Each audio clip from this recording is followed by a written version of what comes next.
seated. Distinguished guests, ladies and gentlemen, I'd like to invite Mr. Chris Tobin, representative of the Darug people, to offer the traditional welcome to country.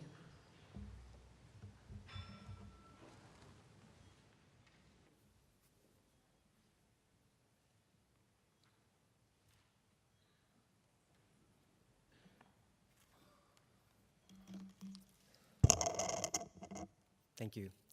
Warami, and welcome to the lands of the Wallamedigal.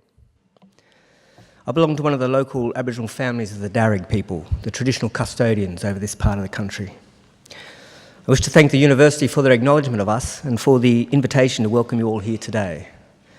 That acknowledgement is important for our people and much appreciated, particularly by our elders. My family descend from Yarramundi, a respected elder and cleverman of the Burrabrongal clan during the early years of colonisation. He saw that our survival in this new world could best be secured if we could learn more about it. As such, he enrolled his daughter Maria into the Native Institution, a school set up by Governor Macquarie himself in 1815, offering formal education to Aboriginal children. Maria studied there for several years and used her newly acquired skills to lobby and ultimately secure some land for herself and her family out along the Richmond Road. Other Aboriginal families soon joined them and became known as the Blackstown, where the present-day city of Blacktown now stands. We are very proud of her, as I'm sure your families are of you here today. And with good reason. For your progress progresses us all. Your advancement is our advancement. Now that was perhaps more readily understood in traditional times when clan groups were smaller and abided by strict sharing laws, which meant that the food that you brought back to camp was distributed throughout the rest of the camp. Your skills and good fortune were thus enjoyed by all. Your efforts literally nourished the whole community, and you in turn were looked after by them. Yes, we can live quite beautifully when we do it right. Our Aboriginal ancestors certainly did in many respects, and I use occasions like this, particularly this one, to recommend them to yourselves as a model or a benchmark on how good we can expect our lives. You see, when Captain Cook arrived here a little over 200 years ago, he described the people he encountered at Botany Bay as one of the happiest people he'd ever met in the world. They had nothing, he wrote, but the tools that they carried. They made shelters from the bark of trees without cutting them down, and harvested food from the land without tilling the earth. In traditional times, everyone was accorded rights to the country or clan area where he or she was born into. So there was no homelessness, and no rich and poor either. Everyone had pretty much the same amount of gear, what you could carry. We had no armies or jails or even police. There was no history of slavery or empire building. People cooperated to collect the resources that were needed, and then they were shared out strictly according to Aboriginal law. Our lands were maintained in their natural state.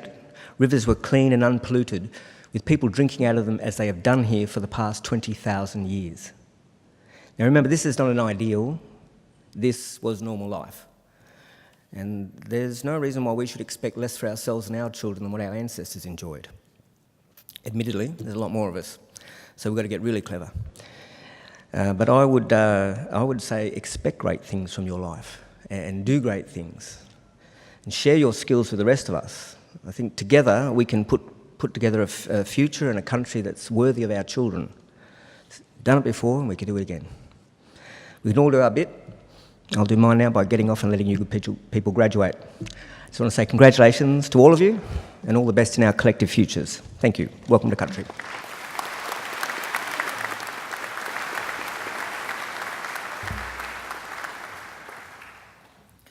Ladies and gentlemen, I'm pleased to introduce the Deputy Chancellor of Macquarie University, Elizabeth Crouch.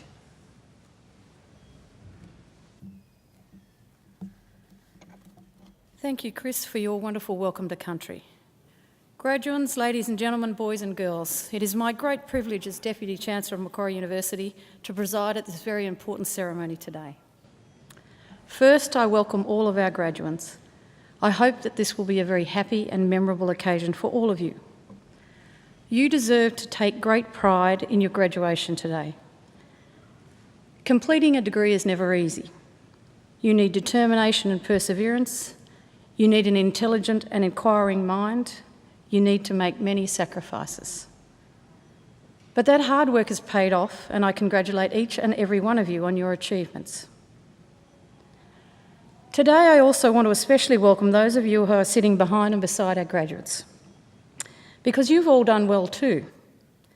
The very fact that you are here, the fact that you have been invited by one of our graduates to share the greatest days of their life is a proof positive that you've been an important influence. So, mothers and fathers, brothers and sisters, cousins, sons and daughters, grandmothers and grandfathers, friends, husbands and wives, partners, boyfriends and girlfriends, congratulations and thank you for celebrating this great occasion with us. I have another important service for you to perform for our newest graduates. I want you to make sure that the degree that they receive today are never ever put in the bottom drawer, but are always proudly displayed in a position of prominence. In other words, if our graduates are too modest to proclaim their success, we want you to do it for them. The ceremony that we're about to participate in today is one of the world's oldest social rituals. For centuries, graduates have been donning robes just like the ones they're wearing today and participating in ceremonies just like this. Indeed, there are some 50 universities in the world that can trace their history back more than 500 years. Macquarie, by comparison, is relatively young, celebrating our 50-year jubilee this year. But in those 50 years, we've come a long way. We now have graduates living in more than 140 countries and will celebrate our 150,000th degree to be conferred in this April graduation series, and I think that's a great achievement. We are a very modern and outward-looking university. We are regarded as one of Australia's leading research universities and are continually progressing by extending our research, our course offerings and our facilities. We are always ready, willing and eager to engage with the outside world. On your way here today, you may have seen the prestigious Macquarie University Hospital, which is used by the students, professional and academic staff at our School of Advanced Medicine. You may also have seen our impressive new library, which provides a 21st century learning and research environment. And more recently, our new Advanced Hearing Hub, which is a world-leading institute dedicated to advances in hearing, speech and language sciences. So it's clear we're forward-looking and we're on the move. However, some of the things we value so much about Macquarie will not change. The friendliness of our staff and students that all our visitors notice and comment upon will continue, as will the maintenance of the beautiful park-like grounds that make this campus so enjoyable. These things will stay in your memory and remind you of your links with Macquarie, links we hope you will always maintain through our alumni network. Remember, you will always be welcome. We want Macquarie to be a leader in teaching and learning and a leader in the accumulation of knowledge and understanding. In other words, an ideal community of scholars.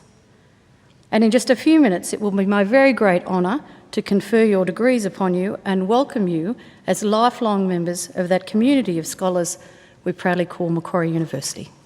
Thank you.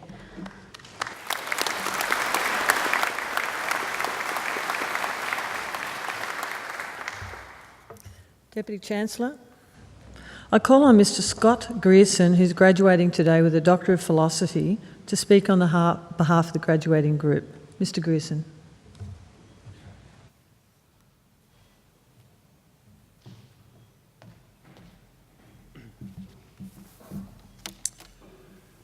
Deputy Chancellor and members of the university community.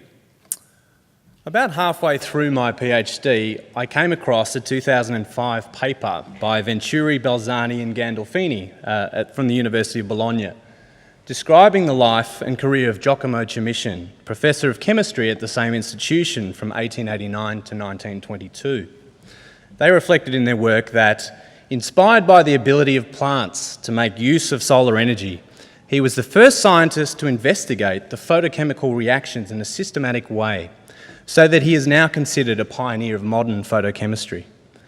In a famous address he presented before the 8th International Congress of Applied Chemistry, held in New York in 1912, he strongly suggested to replace fossil solar energy, i.e. coal, with the energy that the Earth receives from the sun every day.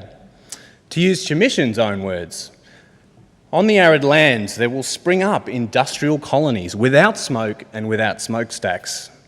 Forests of glass tubes will extend over the plants and glass buildings will rise everywhere.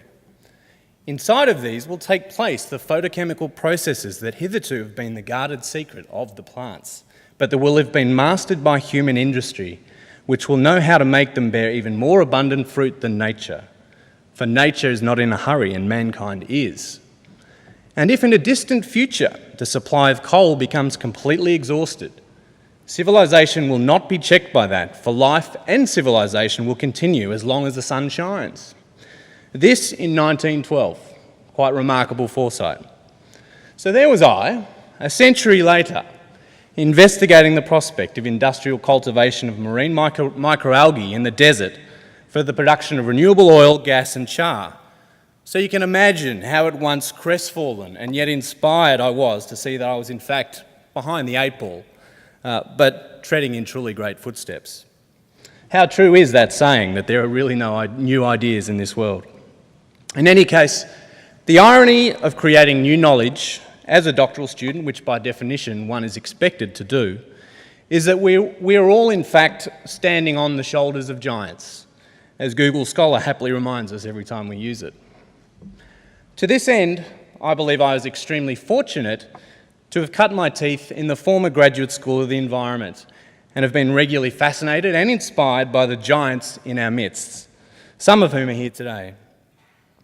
During our twice-yearly seminars, I was privileged to have conversations about ecological economics, marine biology, thermal chemistry, environmental archaeology, systems ecology, urban planning, pollution control, environmental politics, ethics and philosophy, all within the same day and within the same group of colleagues. This is the stuff that builds bridges of understanding and is the central pillar of transdisciplinarity that I believe is absolutely fundamental to humanity overcoming its many sustainability challenges.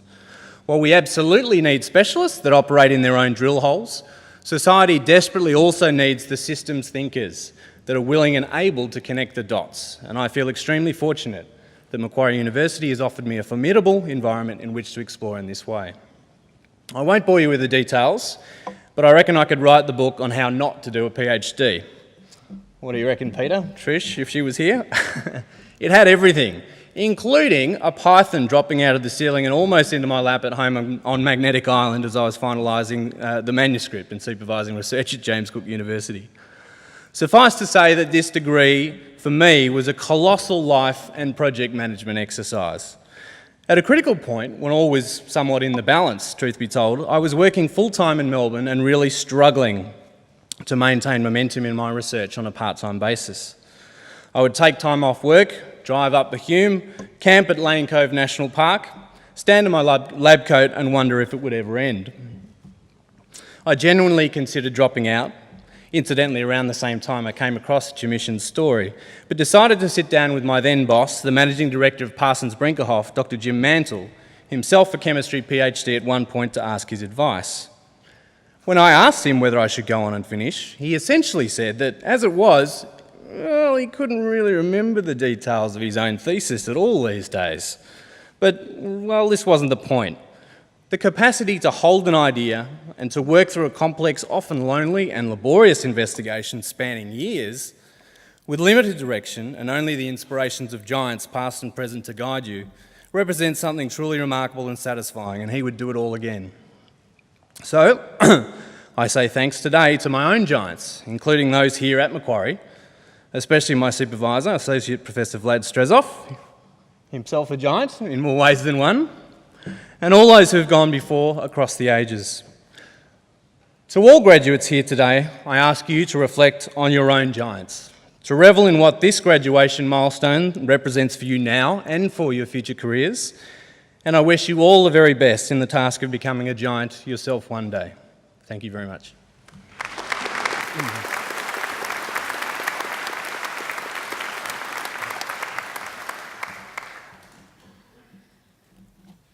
Congratulations, Scott, on that great achievement in getting your PhD, and also for giving us, I guess, some pearls of wisdom, particularly around bridges of understanding. I think it's a great image for what we have here and what you all have moving forward as you go forward in your careers. So please join me again in thanking Scott for his address.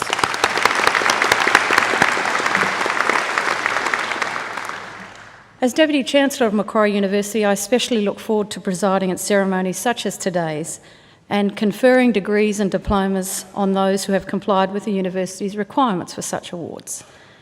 Now, as I'm not allowed to actually take a degree away, I can only give them, I have to make sure that everyone here, all of our prospective graduates, have done everything they need to do. They've been to every lecture, they've submitted every assignment, they've done all those sorts of things. And in order to verify that, I'll require the assistance of our Registrar and Deputy Vice-Chancellor, Mr Anderson. Thank you. Deputy Chancellor, I certify that all the candidates being presented here today and those who are absent have satisfied the requirements of Academic Senate for the degrees and diplomas they are to be awarded. Would all candidates for admission to degrees and diplomas please stand?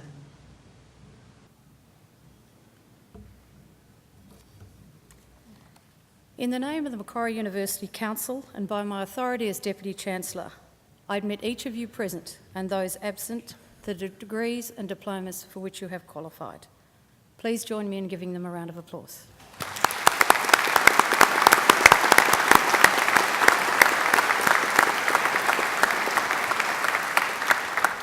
Will you please be seated?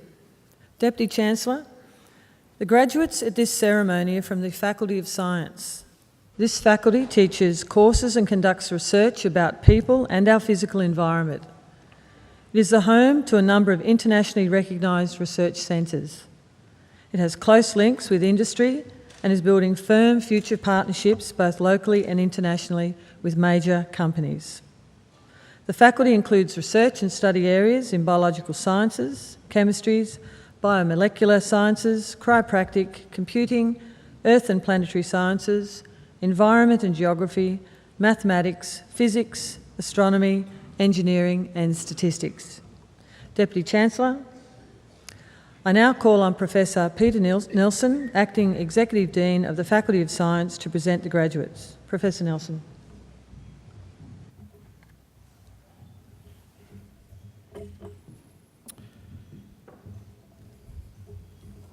Deputy Chancellor, I present to you the graduates from the Faculty of Science whom you have admitted to degrees. I present graduates admitted to the degree of Doctor of Philosophy. Dr. Penelope Ann Arjani for a thesis entitled Phytoplankton Diversity in the Coastal Waters of New South Wales, Australia.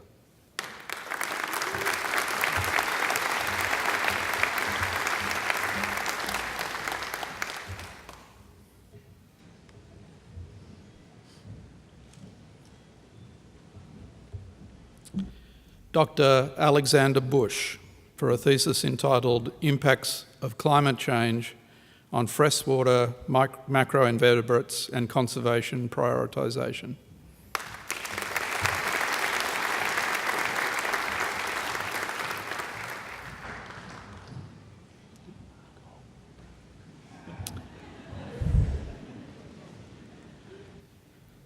Dr.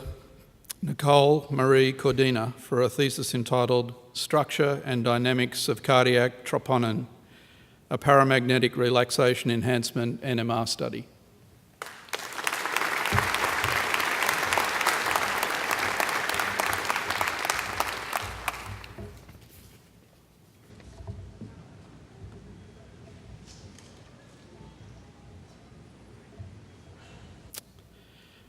Dr. Bernard Charles Dominiak for a thesis entitled Managing Queensland Fruit Fly, Bactrocera trioni, in and near a trade quarantine zone.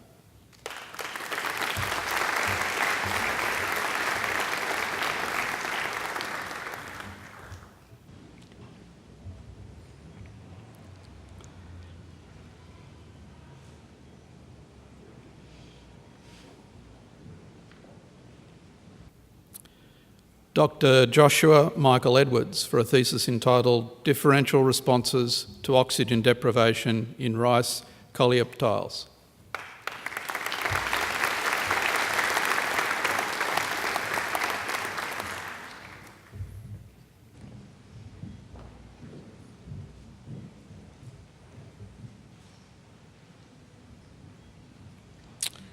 Dr. Arun Vijay Everest-Dus for a thesis entitled Glycan Structural Determinants and Their Role in Microbial Interaction.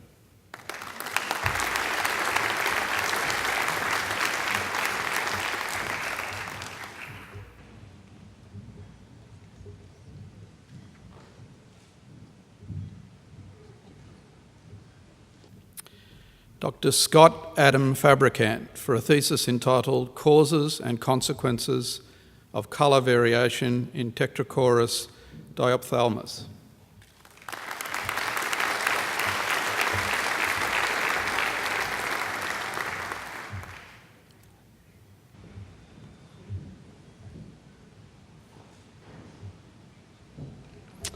Dr. Gagan Garg for a thesis entitled In Silico Identification of Novel Therapeutic Targets from Secretome Analysis of Parasites.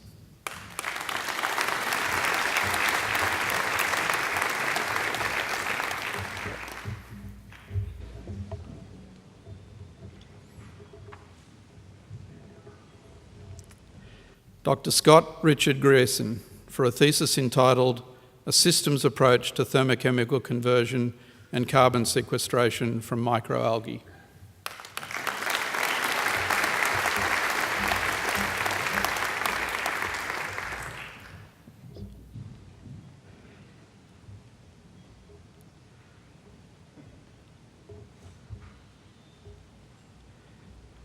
Dr. James Christopher Patrick Hazelton for a thesis entitled Corporate Water Accounting and Accountability in an Australian Context.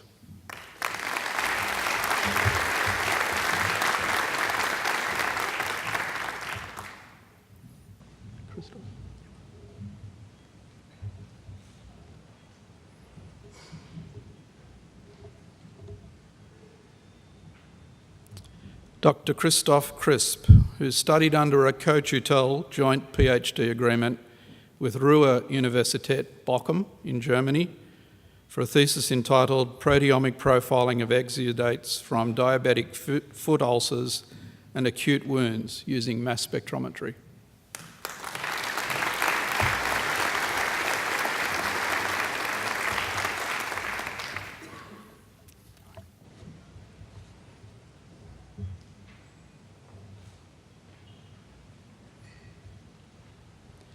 Dr. Taranum Nas for a thesis entitled Chemical and Biological Studies of Medicinal Plants Used by the Yargul Aboriginal Community of Australia.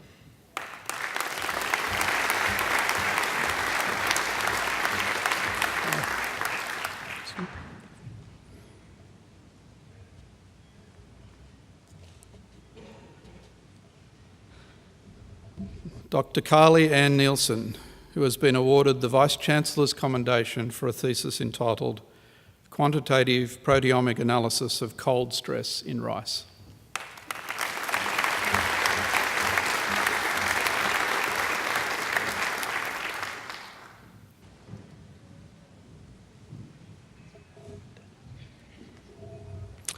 Dr. Daniel Wilson Andrew Noble, who has been awarded the Vice-Chancellor's Commendation for a thesis entitled Evolutionary Behavioural Ecology of an Australian Lizard with Alternative Reproductive Tactics.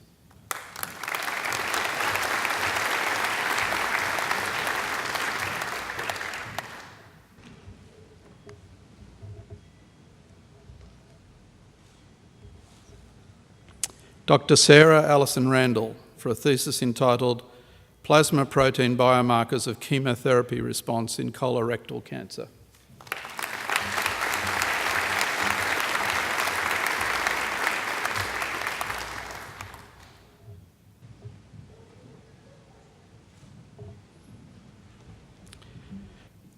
Dr. Peter Schlegel for a thesis entitled The Impacts of Ocean Acidification on Sperm Swimming Behaviour and Fertilisation Success of Key Australian Marine Invertebrates.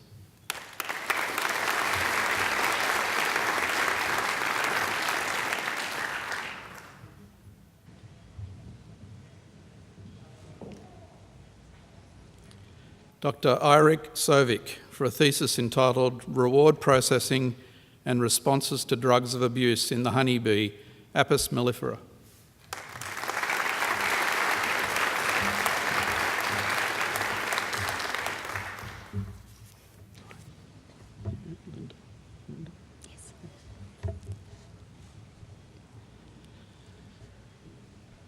I present graduates admitted to the degree of Master of Arts, Linda Jane Kelly, who has been awarded the Vice-Chancellor's Commendation for Academic Excellence.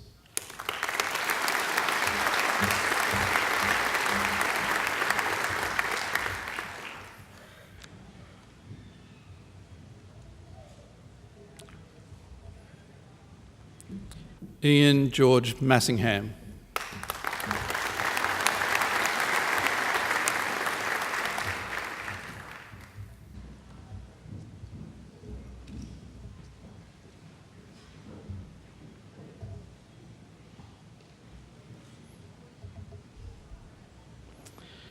I present graduates admitted to the degree of Master of Biotechnology, Daniel Buccio Noble.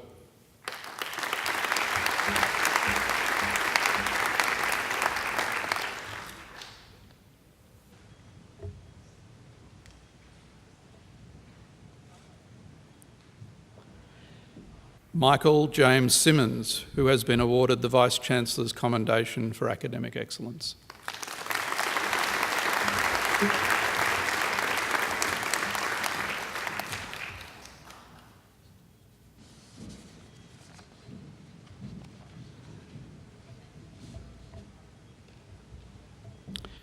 I present graduates admitted to the degree of Master of Environment, Bo Davidson.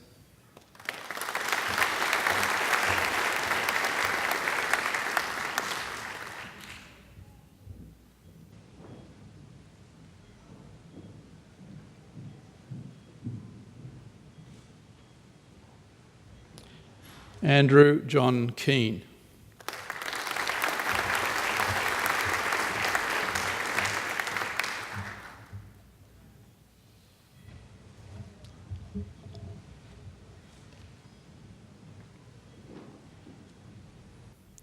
I present graduates admitted to the degree of Master of Environmental Management, Christine Jane Alamani.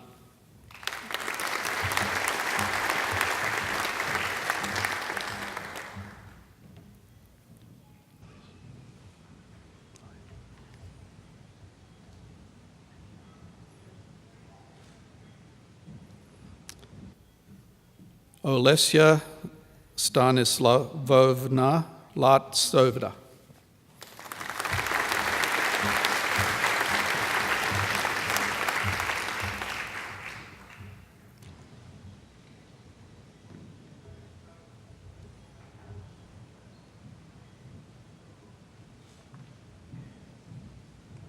Mern Yashen.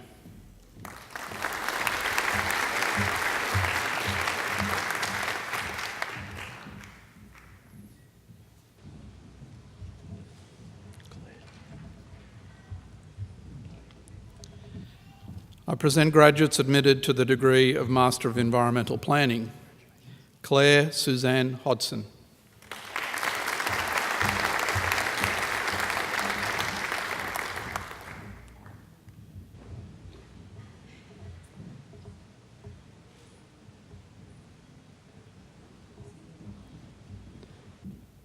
Camilla Gay Lewis.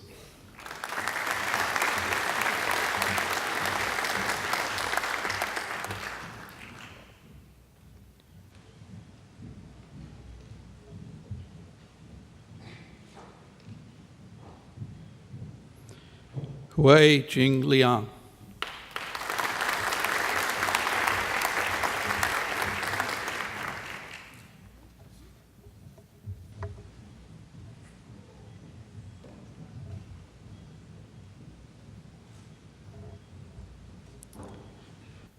Justin Allen David Woodhouse, who has been awarded the Vice-Chancellor's Commendation for Academic Excellence.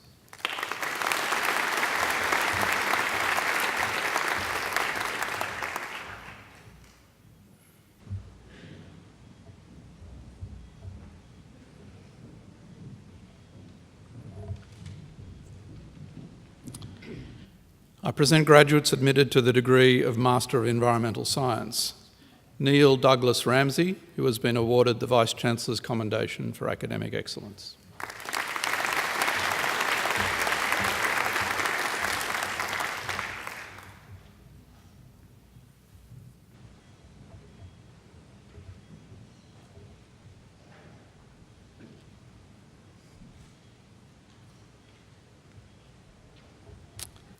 Kirsty Williams.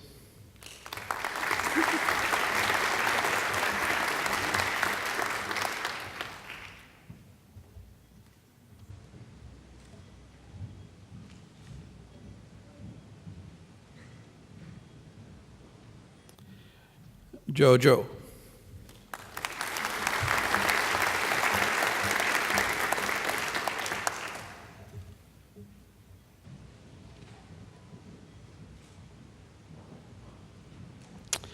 I present the graduate admitted to the degree of Master of Geoscience, Hilary Mao.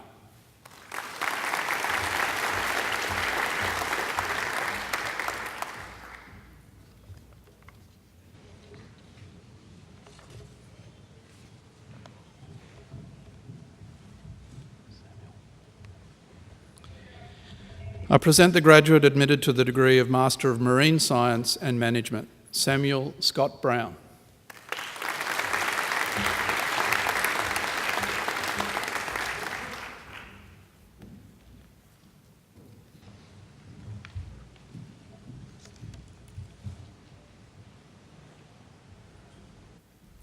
I present graduates admitted to the degree of Master of Radiopharmaceutical Science, Faisal Ali Mohammed Al-Usmari.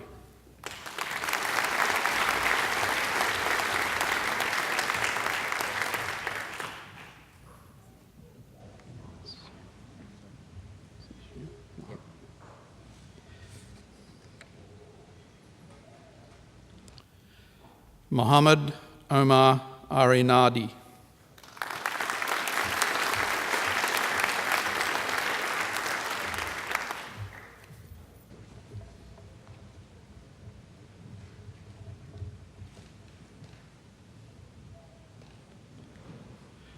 I present graduates admitted to the degree of Master of Science, Khalid Abdulwahab Nasimu Abu Bakr.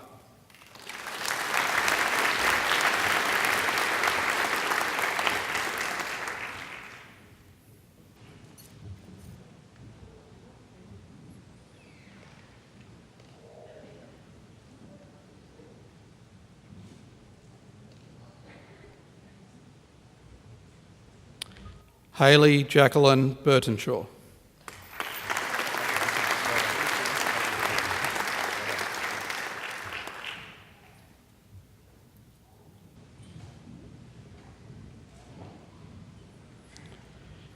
Ambrose Nwafor Ezenwa.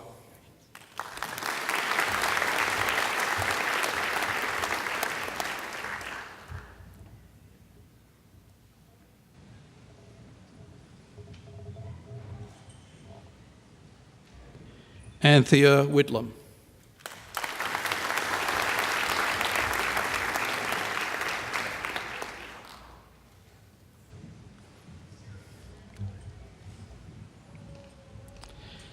I present graduates admitted to the degree of Master of Sustainable Development, Romana Akhter.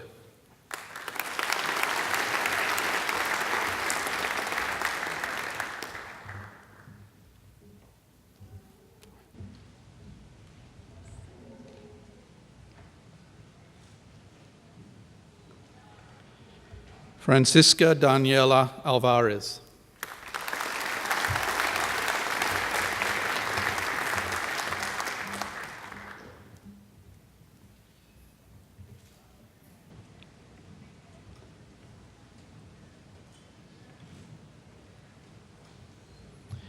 Corinne Jane Dickinson, who has been awarded the Vice-Chancellor's Commendation for Academic Excellence.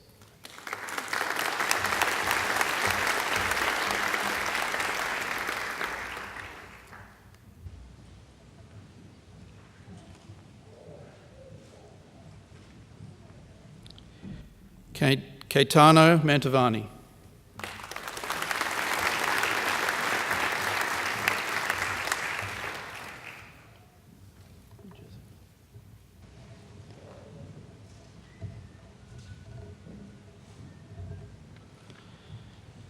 I present graduates admitted to the degree of Master of Wildlife Management. Jessica Holly Bian.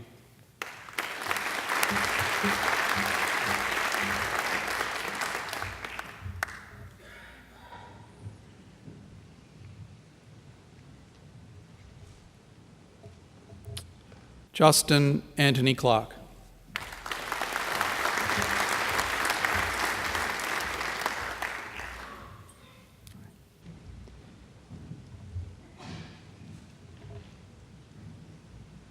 Gareth William Arthur Evans.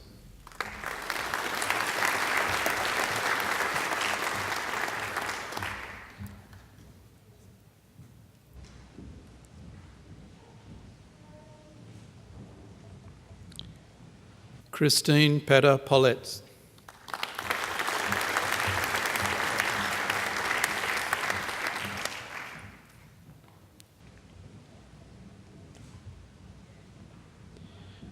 I present the diplomat awarded the Postgraduate Diploma of Environmental Studies, Simrita Ranjikar.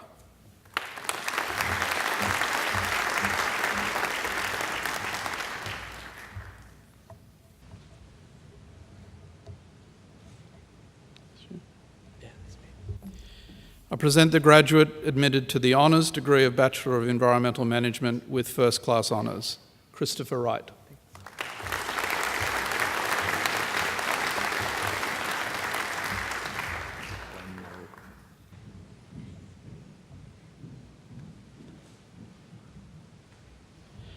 I present graduates admitted to the honours degree of Bachelor of Science with first class honours, Blaine Colin Merrill Griffith.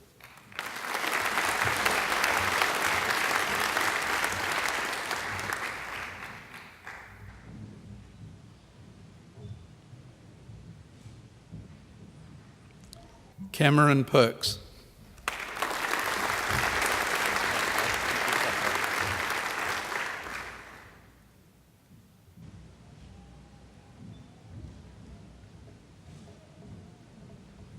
Stephanie Lisa Rayner.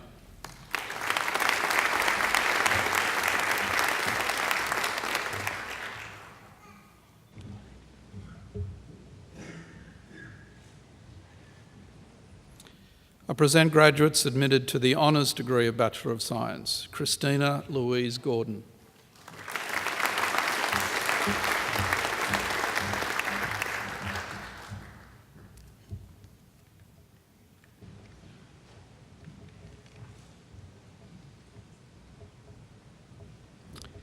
Rebecca Jane Griffiths.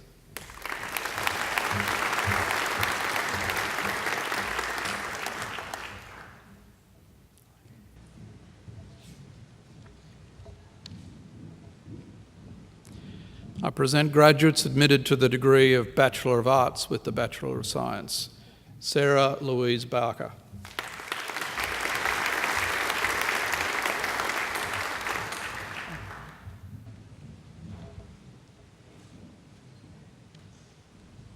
Anthony Edward Ben.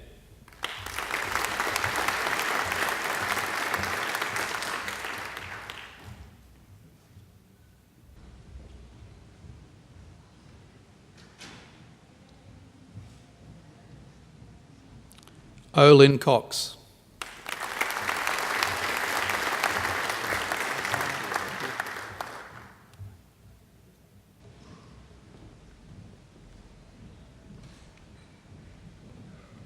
James Henry Gundry.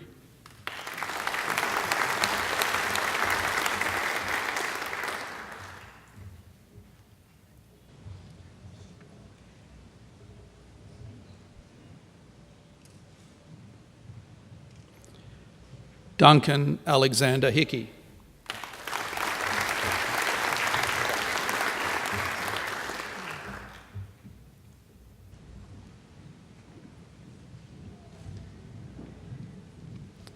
Alison Josephine Whittard.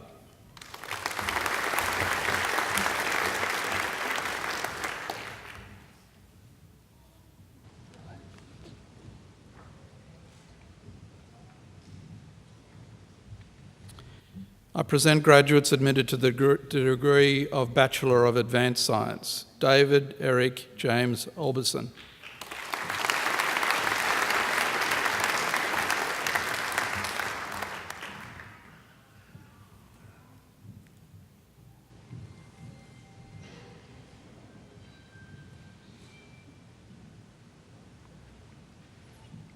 Keith Stephen Bennett.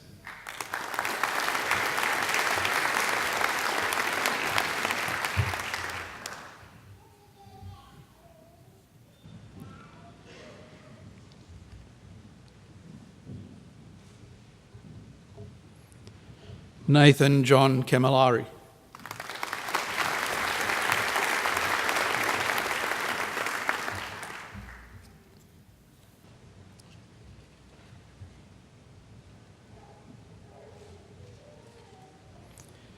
Benjamin Luke Hansen.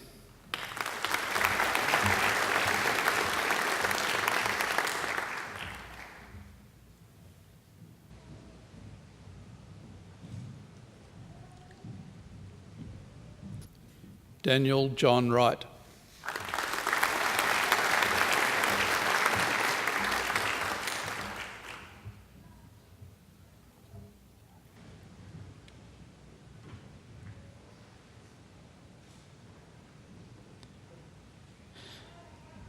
I present graduates admitted to the degree of Bachelor of Arts.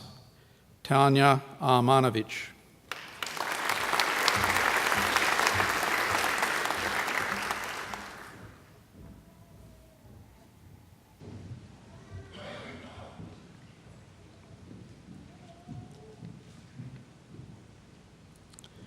Matthew Peter Anderson.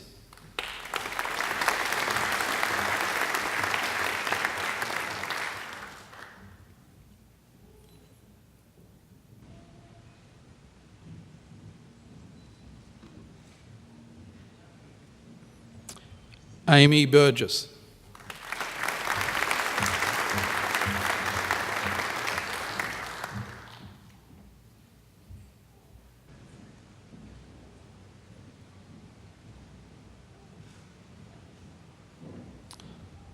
Madison Jade Cook.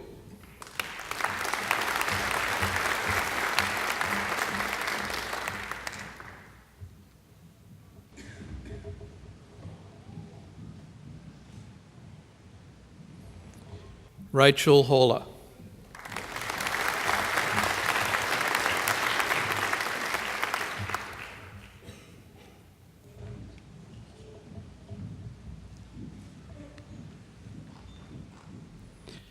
Emma Louise Logan.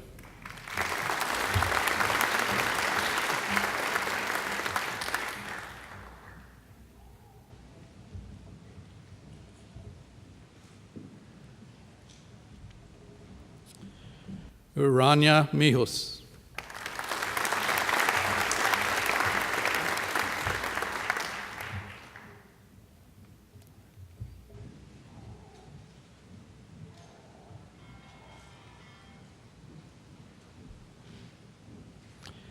Cassie Reuter.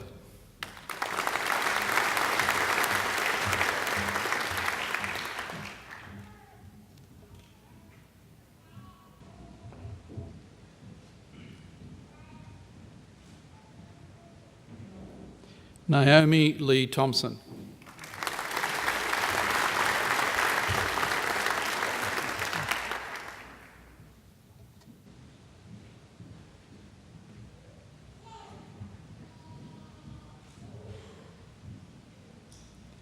Ashlyn Wath.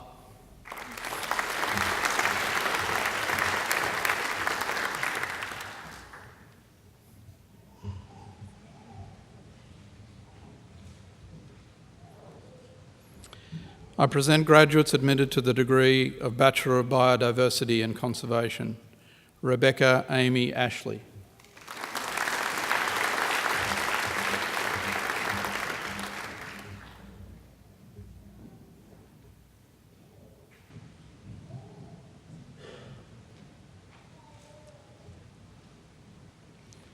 Catherine Berthon, who has been awarded the Vice-Chancellor's Commendation for Academic Excellence.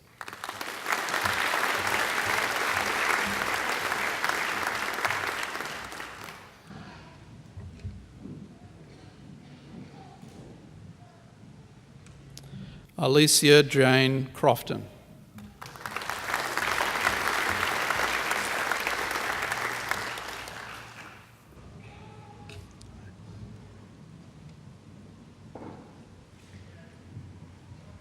Alice Kathleen Forrest.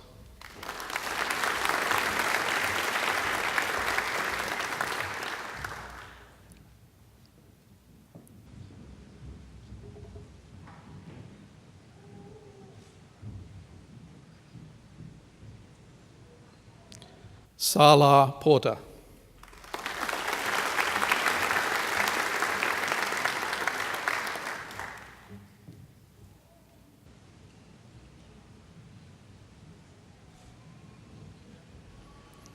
Renee Isabel Sylvester.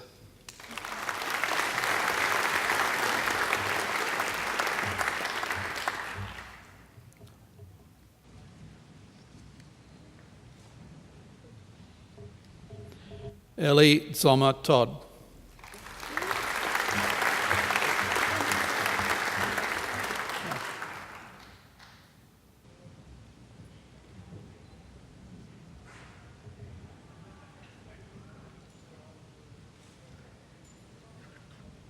Ellen Catherine Vigden.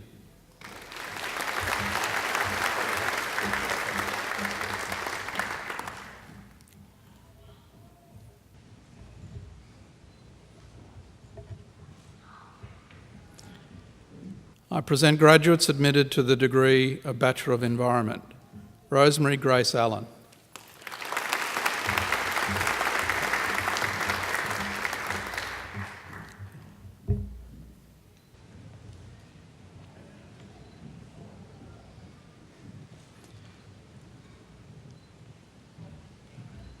Michaela Burgess.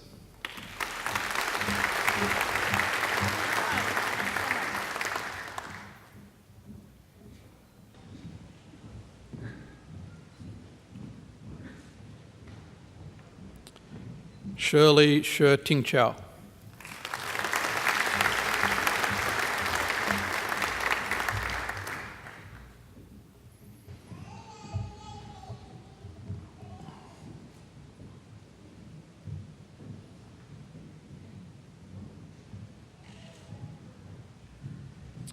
Sergi R. Chern.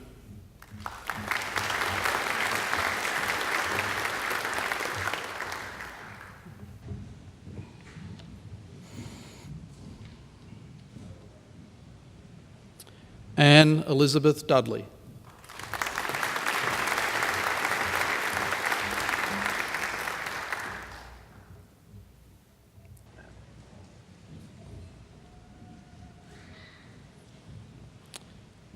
Nicholas Gum.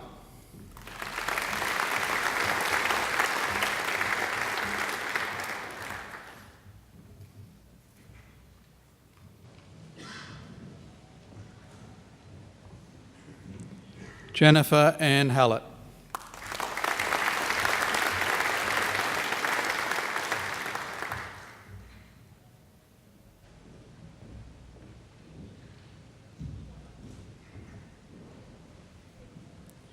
Shivan Kumar.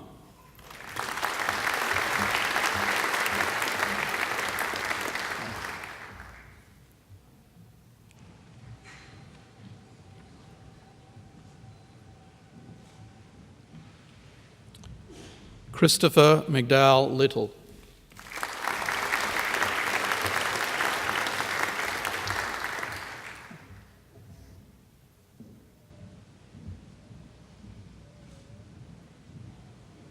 Katrina Ann McSween.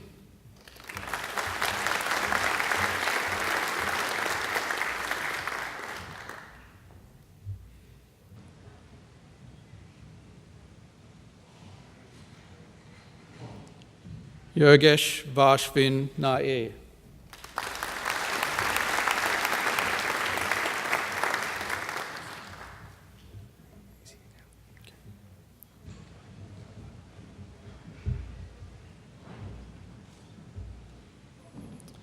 Vijay Regmi.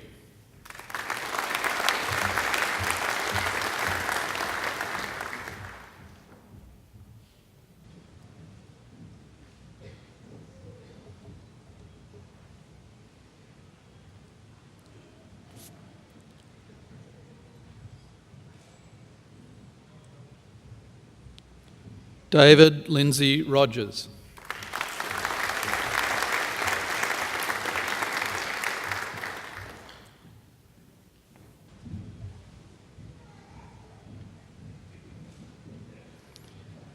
Marcus Saint.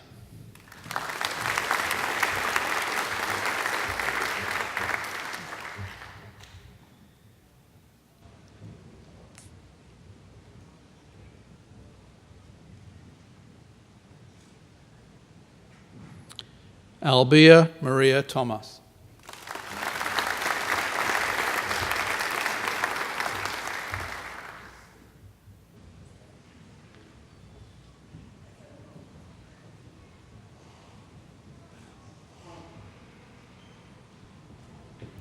Jack Turner.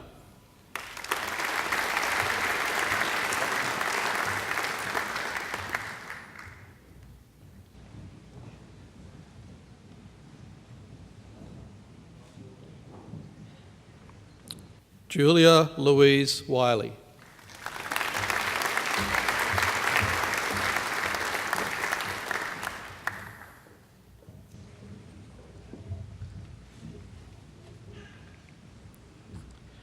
I present graduates admitted to the degree of Bachelor of Marine Science. Reese Burgess Baker.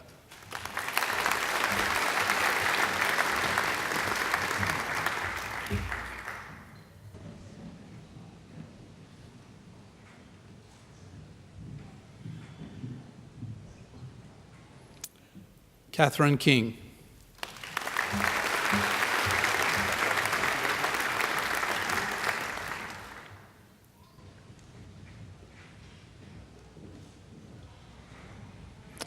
I present graduates admitted to the degree of Bachelor of Planning. Kweku Aikens.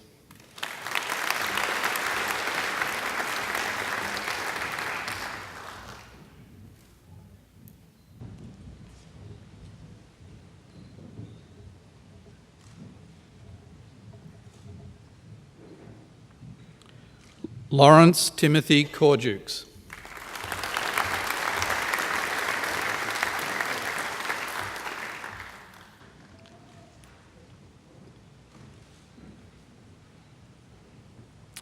Thomas Dales.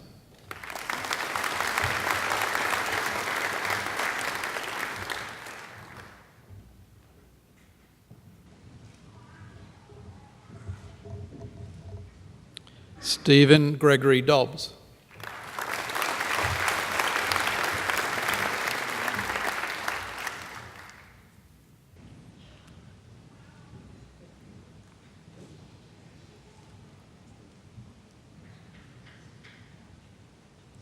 Rowan Gerard Graham.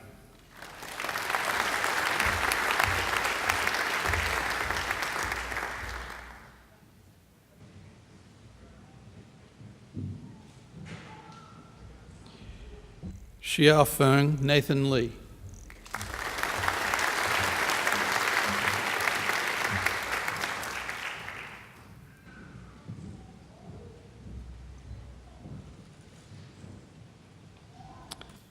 LV Magavanas.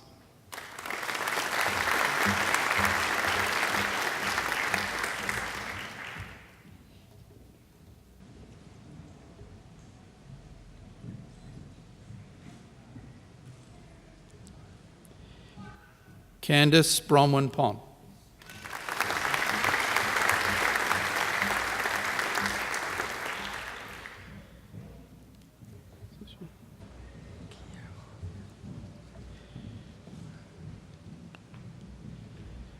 Guillermo Umania Restrepo.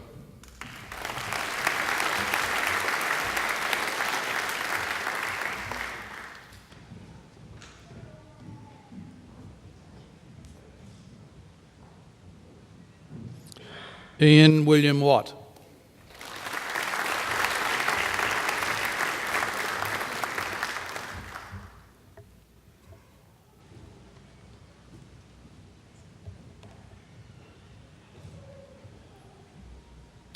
I present graduates admitted to the degree of Bachelor of Science. Nikolche Aleksiyski.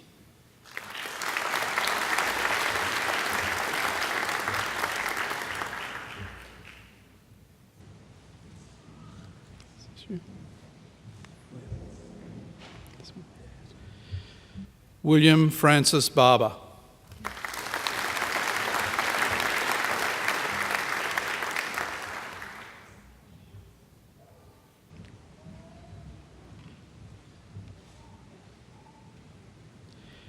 Brielle Cherie Blanchard.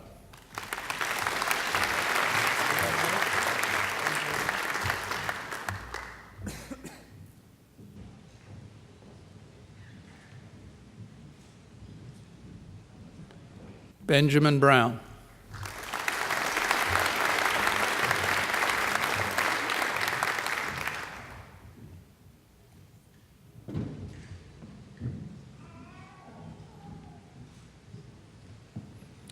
Harrison Ewan Campbell.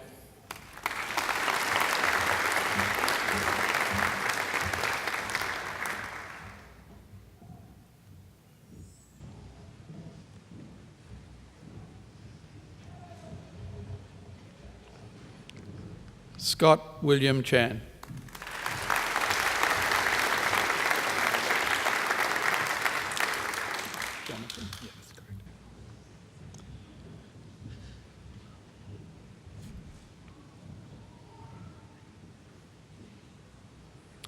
Jonathan William Conti.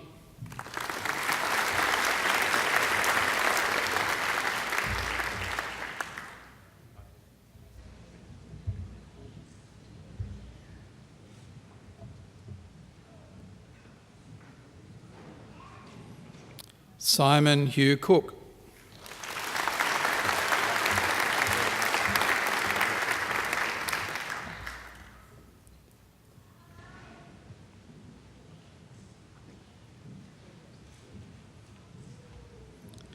Carolyn Jane Duffy.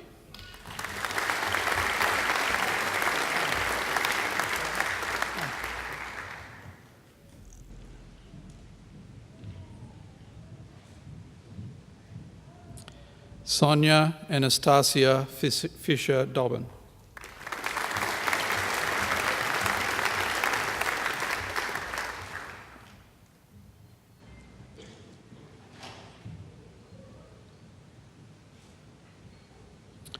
Matthew Glenn Fraser.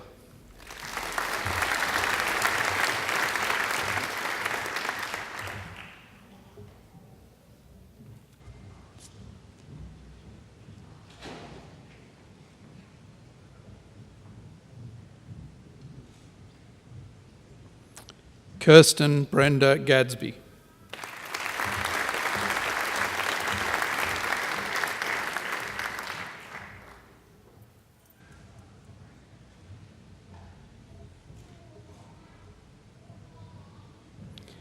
Michael David Gibbs, who has been awarded the Vice-Chancellor's Commendation for Academic Excellence.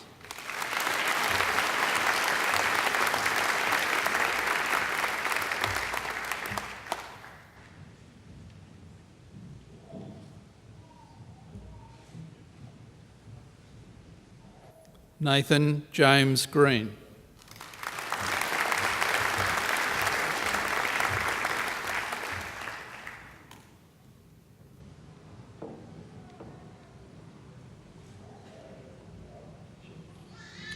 Mia Gross.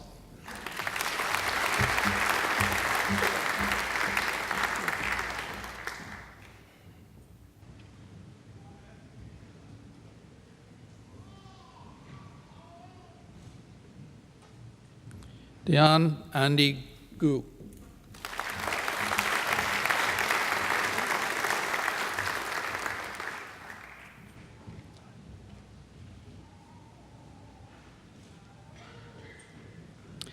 Fatima Harbel Al-Martin.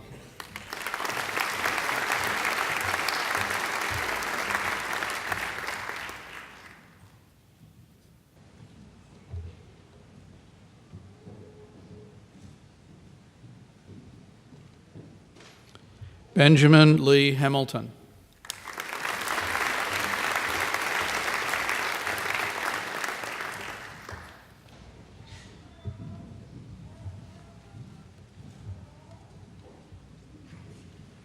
Adam Hammonds.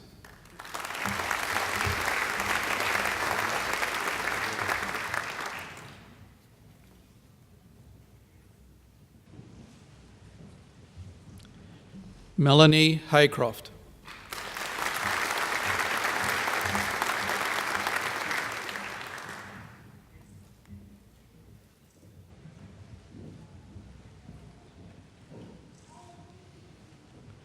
Alex James Hitchcock.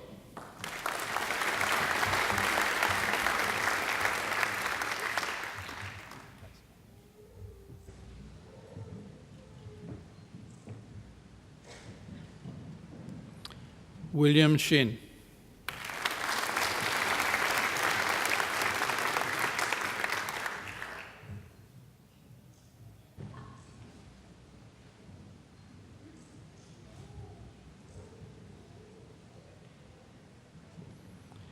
William James Ireland.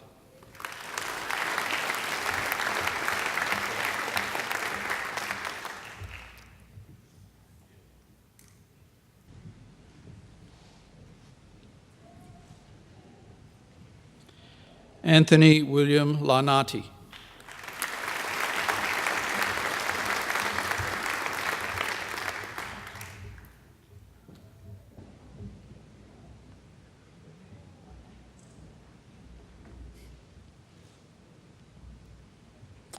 Glenn Leslie Launt.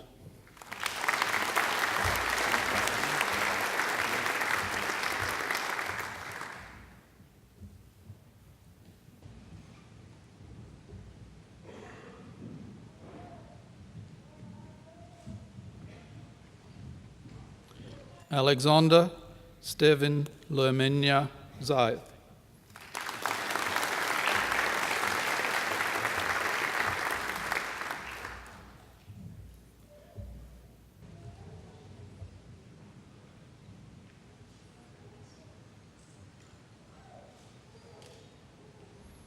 Jamie Gordon Lobb.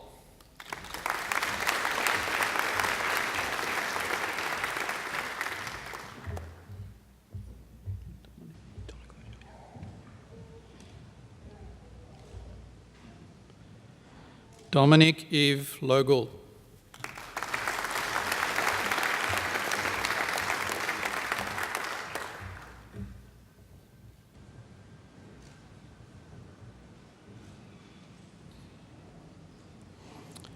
Oliver James Luck.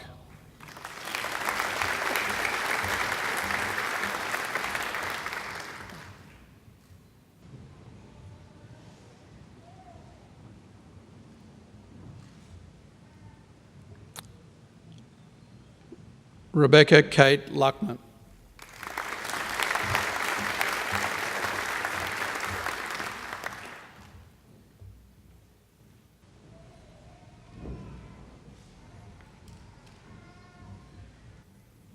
Christo Jan Mare van Vuren.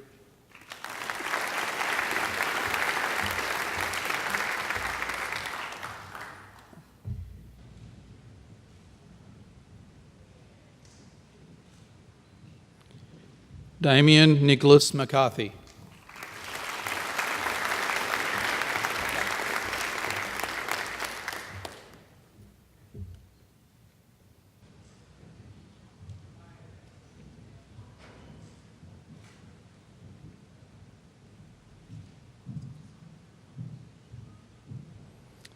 Colleen Frances McMahon.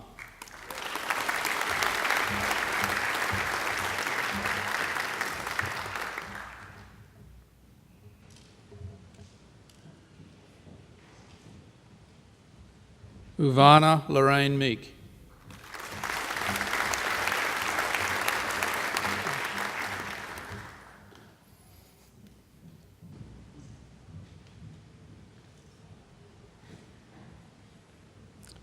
Yvette Milliken.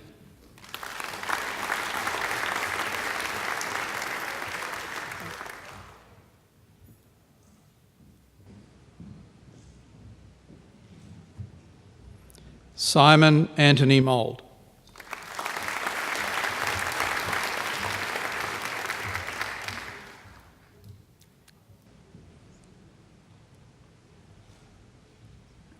Margaret Mary Page.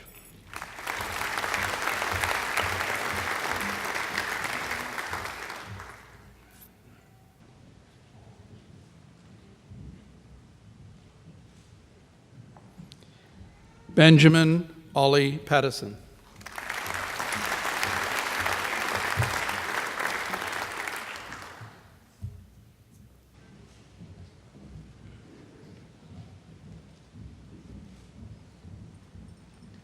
Jared Phillips.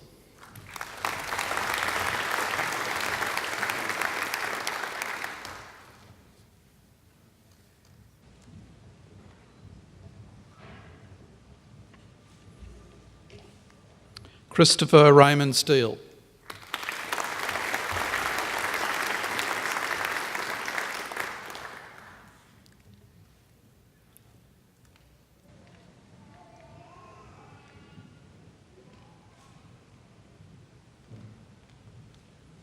Luke James Stone.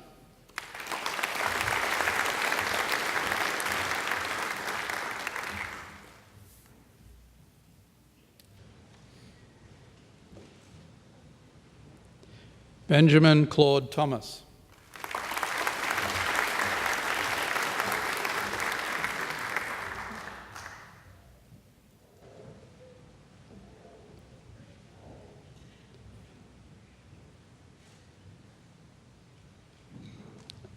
Aaron Evan Tompkins.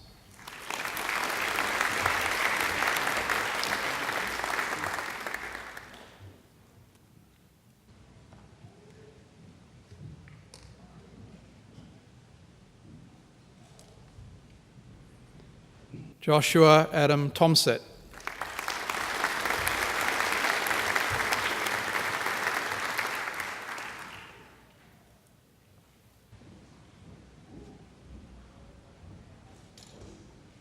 Stephen Tran.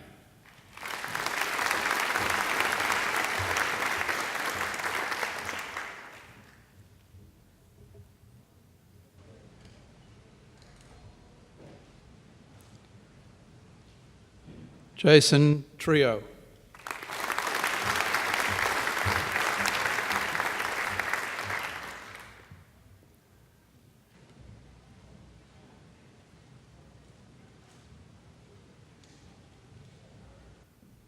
Diana Ubiparipovich.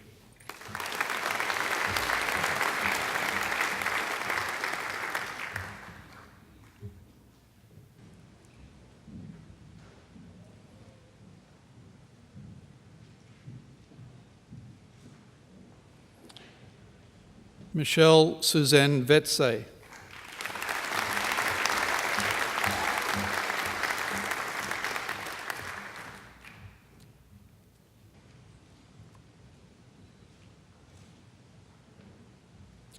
Taylor Alexander Forbes Willick.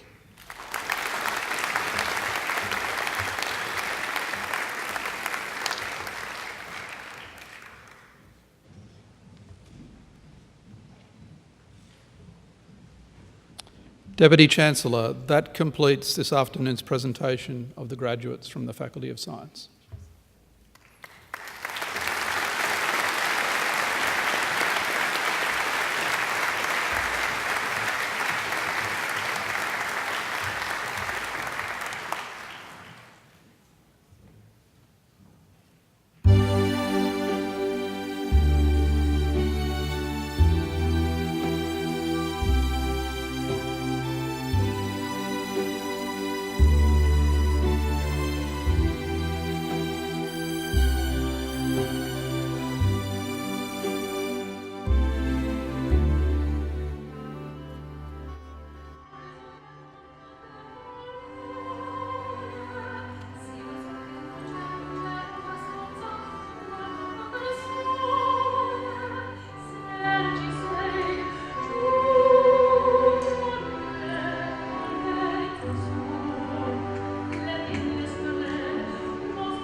I don't know about you, but I never tire of hearing Angela Brewer. Ladies and gentlemen, please join me again in expressing our appreciation to Angela for that superb performance.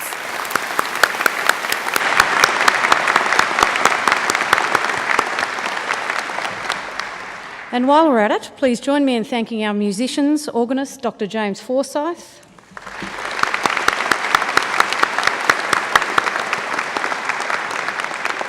and our wonderful trumpeter, Miss Melly McLaughlin.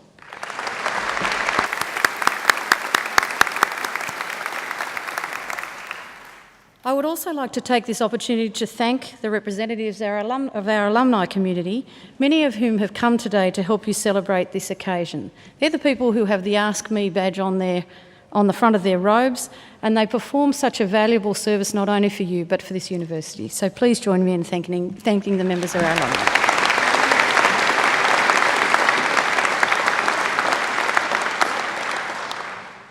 As part of this graduation ceremony today, we honour a member of staff from the Faculty of Science who has made an outstanding contribution to student learning at Macquarie University. I now call upon Professor Peter Nelson, Acting Executive Dean of the Faculty of Science, to read the citation for Professor Nelson. Sorry, Professor Nelson, I beg your pardon, for our member of staff. Thank you. Deputy Chancellor, it gives me great pleasure to invite Associate Professor Kelsey Dadd to come forward.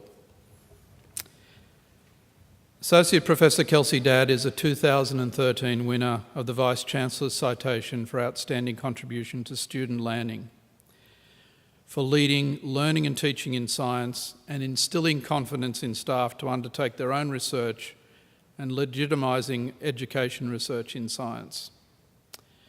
Associate Professor Dadd was a pioneer in the introduction of problem-based learning in undergraduate teaching at Macquarie, while more recently she developed the capstone unit for the environmental geology major. Kelsey's tenure in the role of Associate Dean Learning and Teaching was at a crucial and exceptionally busy time in the life of the university. It included the period of renewal of the curriculum, especially with the development and embedding of the PACE strategy, implementation of Session 3, the implementation of iLearn as the university's learning management system, and the development of policies and initiatives to widen participation, including the agreement with the Northern Sydney Institute of TAFE. Kelsey also researches in learning and teaching and disseminates her findings through scholarly journals. Deputy Chancellor, I present to you a truly worthy recipient of a Vice-Chancellor's Citation for Outstanding Contribution to Student Learning, Associate Professor Kelsey Dadd from the Department of Earth and Planetary Sciences in the Faculty of Science.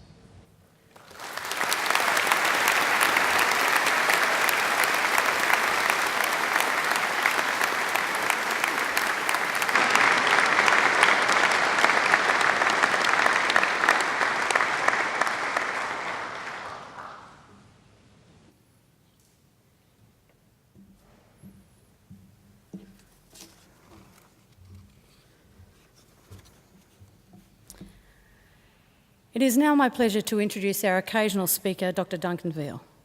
Dr. Veal, who is well known to us here at Macquarie, completed his PhD in microbial ecology at Reading University in 1985. After an academic appointment at the University of Wales, he migrated with his young family to Australia in 1988 to take up a short-term position as lecturer in biology at Macquarie. Wasn't quite as short-term as he anticipated, as this short-term engagement lasted over 20 years. On the way, he was promoted to professor in 2001. Duncan's keen focus on the commercialisation of research and development led him to spin off a biotechnology company in 2001, which he led as a CEO until the ASX listing in 2008. Duncan then moved to Germany to run the German subsidiary, returning to Australia at the end of 2010.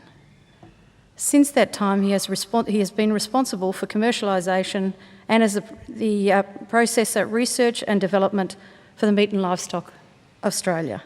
Ladies and gentlemen, please welcome Dr. Duncan Veal.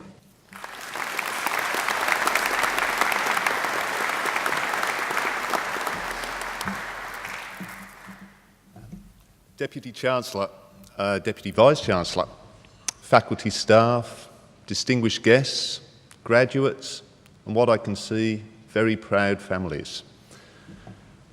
It's a great honour to return to Macquarie to give this occasional address. As you heard, I first came to this university more than 25 years ago as a fresh-faced academic from the UK. I must say I found Australia a pretty interesting but also slightly weird place at first. The first thing I noticed was that trees all lost their bark, something I wasn't familiar with. Exotically coloured birds flashed by me as I walked across Macquarie campus. And they didn't wake me up with that nice, sort of gentle chirping in the morning, of the morning chorus. They sort of screeched and cackled and carried on at any time, day or night. The other thing that sort of fascinated me when arriving here is that there are all these words that sort of sounded familiar, but they were all shortened and perversely all ended in a vowel. You know the ones. Arvo, Bizzo, Compo, Doco, Journo, Smoko, and of course, finally, uni. A weird and wonderful place indeed. Reflecting this country, I found myself it was, at least to me, a rather weird, but as it transpires, a rather wonderful university. Macquarie's focus on a broad education that traversed discipline boundaries contrasted starkly with the specialisation of my own education. 8 O-levels at 16, 4 A-levels at 18, one discipline, biology, at degree level, and one specialist sub-discipline of microbial ecology at the higher degree level. Increasing specialisation all the way. At first I didn't really understand, and I must confess, didn't appreciate the broad interdisciplinary approach of Macquarie. What I valued was that specialist knowledge and high level of technical skill that my traditional UK education had provided. So 25 years on, where am I? Macquarie got it right. My technical skills as a microbiologist are largely redundant today. They're replaced by simple-to-use kits and automation. And with Google and other search engines, that great depth of knowledge that I prided myself in, knowing all those facts, doesn't really matter at all now. We can all virtually be experts on any subject. So it comes to the question, what value is the university education if it's not to learn those facts and those technical skills that I at least considered so valuable? I'd argue that it's the soft and the generic skills that you learn of communication, teamwork, leadership and collaboration that are timeless and that are going to serve you graduates so well, and that on reflection are really the most valuable things that I've learnt. In a world that's so rapidly changing, you need to be able to identify, adapt to and seize opportunities at a pace that would have been unthinkable even a few years ago. Whilst it's always been important to have a clear understanding of where you're going, and that's one of the features of leadership, today it's not sufficient. You need the agility, very key word, the agility to rapidly respond and adapt to those changing conditions, that changing world that's out there, in order to achieve and ensure that you get where you want to. The challenges that you'll face are also much more complicated and multifaceted than they were in the past. They require solutions that are synthesised from information gathered from diverse sources. For example, one of my great passions is the area of adoption of technology. And an example of that is you may discover a new cure for cancer, or an answer to an environmental issue, or some great new automation opportunity, or as I've heard today, a fantastic opportunity to have a technique for silencing mobile phones at these sorts of events. But the key situation, or the key thing, is going to be adoption. And that adoption involves a complex array of legal, behavioural, communication and economic issues, all of which need to be addressed if you're going to make a real difference. And that's what it's all about, making a real difference. The technical answers alone are insufficient. So how will your education from Macquarie University help you? Well, the generic skills that you learn in those practical classes of problem solving, and we've just heard about problem solving being something that Macquarie prides itself in. Working in teams and communicating outcomes will serve you very well. But one of the key things of Macquarie is the lack of strict discipline boundaries that you would find in another, perhaps more traditional university. And that's not only provided you with a broader knowledge, broader education. Certainly you'll have taken classes or units from at least 2 departments. But it's also provided you with the experience of working in teams with students from very different disciplines, and thus an appreciation of the value of applying different skill sets to solving problems. Certainly my most productive years as a researcher were here at Macquarie. Not because I was such a fantastic researcher, but because I had the ability to work with people from a wide variety of different disciplines, but particularly areas like laser physics, optoelectronics engineers, natural products chemists, ecologists. And by working with all those people and really synthesising solutions to problems from all of those individuals, I think we were able to achieve quite a bit. Finally, unlike in the UK, where I only taught students between 18 and 23, at Macquarie I was shocked to find myself teaching students between 18 and 80. Again, another important lesson learned at Macquarie is that education is not just for the young, but it's something that should be continuing so that you're equipped for that changing world.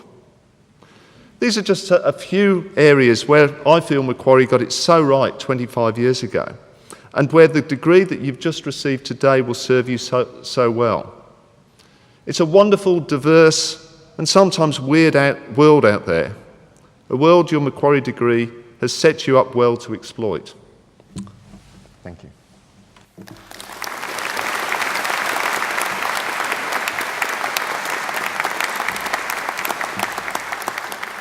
It's always a pleasure having one of our own return to give the occasional address. Please join me again in thanking Dr. Duncan Veal.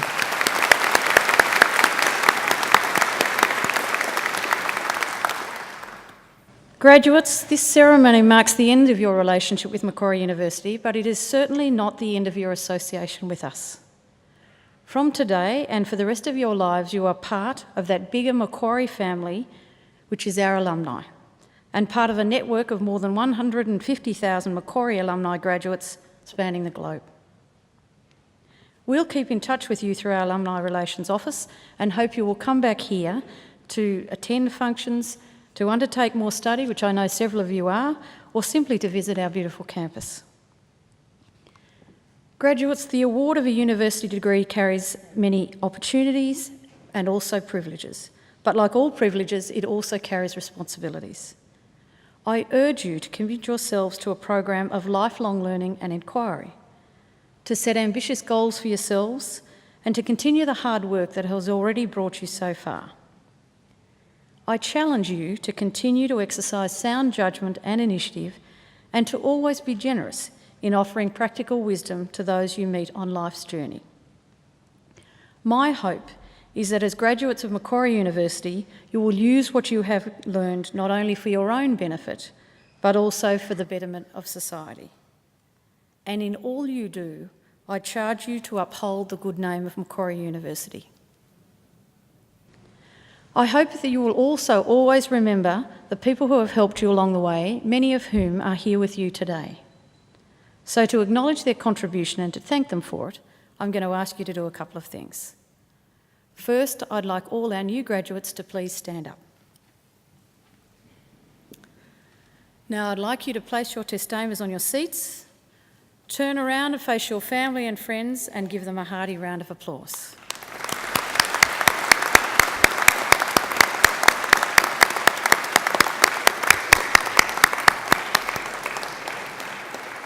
Now you can turn around now, but I don't want you to sit down yet.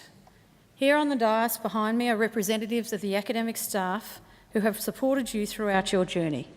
Please join me in thanking them.